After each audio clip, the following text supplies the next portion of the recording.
Karamihan ng mga tao dito sa Pilipinas, scooter motorcycle na ang pang-araw-araw na pangunahing ginagamit bilang pang-service sa trabaho, sa opisina, panghatid sundo, pamalengke.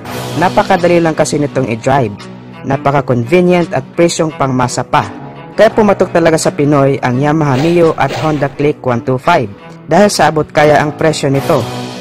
Kaya nga hindi masyado pumatok ang mga naglalakihang bersyon ng maxi scooter kagaya ng T-Max, Boardsman 650, Forza 750. Hindi nga rin kasi ito praktikal gamitin dahil bukod sa masyadong mahal ang kanyang price tag ay napakalaki din ng kanyang overall body size at medyo mahirap siya isingit-singit sa traffic. Kaya nga ginawa nito ng paraan ng ibang motorcycle company na maglabas din ng smaller version ng kanilang mga high-cc maxi scooter para naman at least bukod sa mga Mio at Click, may iba pa silang pagpipilian. At currently ito nga si Yamaha ay patuloy na rin ng pagpuproduce ng kanilang smaller version ng X-Max. From 300cc ay meron na rin itong 125cc version. Sa video na to ay tatalakayin natin ang bagong X-Max 125 at alamin natin kung ano-ano ba ang mga pang-market nito at kung sulit din ba ang price. Pero bago tayo mag-umpisa ay huwag kalimutang mag-subscribe at pakihit na rin ang likes bilang suporta sa ating munting channel. Ang X-Max 125 ay smaller brother ng X-Max 300. Kung mapapansin natin ay magkapareho talaga sila ng design sa looks. Sa engine lang sila nagkakaiba. Ang kanyang displacement ay 125cc, single overhead cam engine. Ang kanyang maximum power ay 14 horsepower at 8,780 RPM. Ang sabi ng Yamaha kapag sumakay ka sa motor na to ay ma-experience mo agad ang easy handling with strong acceleration dahil na rin sa torque nito na 12 Nm at 6,500 RPM. Ganito kalakas umarangkada ang single overhead cam na type ng makina. Kaya for sure, masasapawan na talaga hindi lang ang Honda Click 125 pati na rin ang sarili nitong produkto na Yamaha Mio series dito sa makabagong X-Max na to.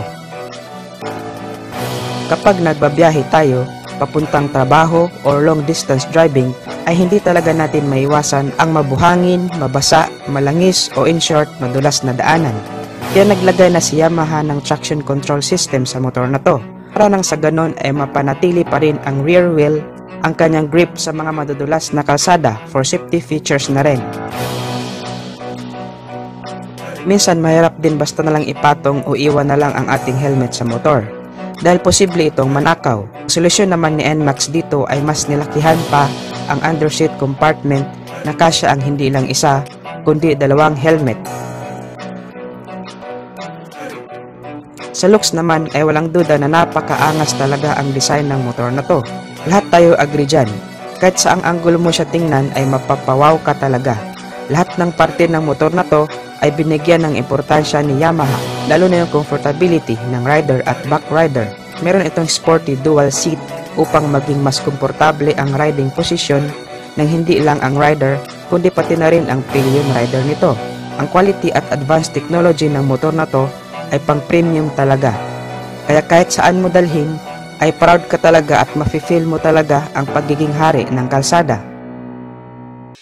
Meron itong 13 liters of fuel tank capacity at dahil nga meron na rin itong blue core na trademark na ni Yamaha sa kanyang mga scooter, samahan mo pa ng VVA o variable valve actuation ay mas pinapatipid pa nito ang kanyang fuel consumption na nakakatakbo ng 43 kilometers per liter. Naka-ABS o anti-lock braking system ang preno nito sa likod for safety features at adjustable din ang kanyang windshield. Ang size naman ng gulong niya sa unahan ay 120 by 70 size 15 at sa likod naman ay 140 by 70 size 14. So medyo malaki ang gulong niya. Proportion din lang sa kanyang body size. Pangit din naman tingnan kung malaki ang body tapos maliit ang gulong. Meron itong 4 na color variant katulad ng Blazing Gray, Phantom Blue, Sonic Gray at Radical Red. Ang kagandahan din nito ay pwede mong lagyan ng iba't ibang setup ang X-Max 125, lalo na kung gusto mo pa na talagang pagandahin ang forma nito. Pwede mo itong lagyan ng rear carrier bracket. O kung gusto mo naman ng mas lalong komportable ang backride mo, pwede mo rin itong lagyan ng passenger backrest. Pati ang windshield, pwede mo rin palitan ng mas maikli o mas mahaba. Overall performance ay masasabi ko talaga na okay ang scooter na to. Pati sa kanyang looks, technology at power ay wala akong masasabi. So sa price na lang talaga natin malalaman kung sulit pa talaga ang price ng motor na to. Actually, para sa isang 125cc category scooter ay masyadong overpowered na ang motor na to, pero syempre alam naman natin na mataas ang kredibilidad ng Yamaha. Kaya hindi pwede na ang isang motor na may magandang components ay bibigyan mo lang ng mababang price tag. Kung ididikit mo naman ang presyo nito sa Mio ay baka maapektuhan ang sales ng Mio.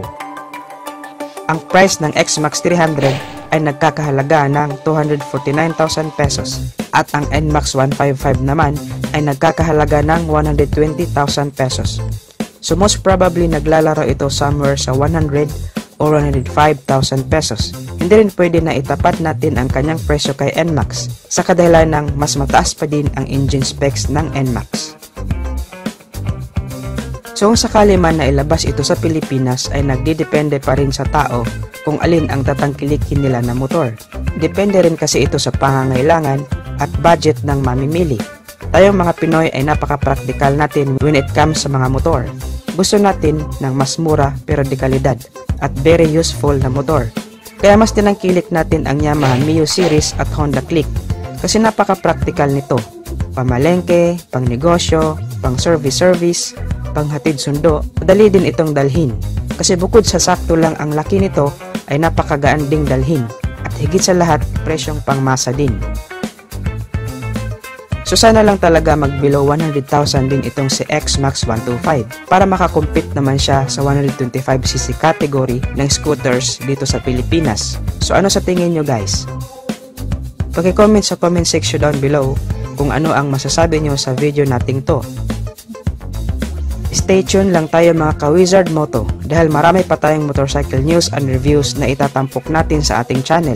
Feel free na rin to browse my channel for more videos about motorcycle.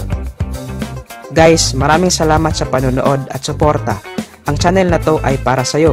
Ride safe lang as always and God bless.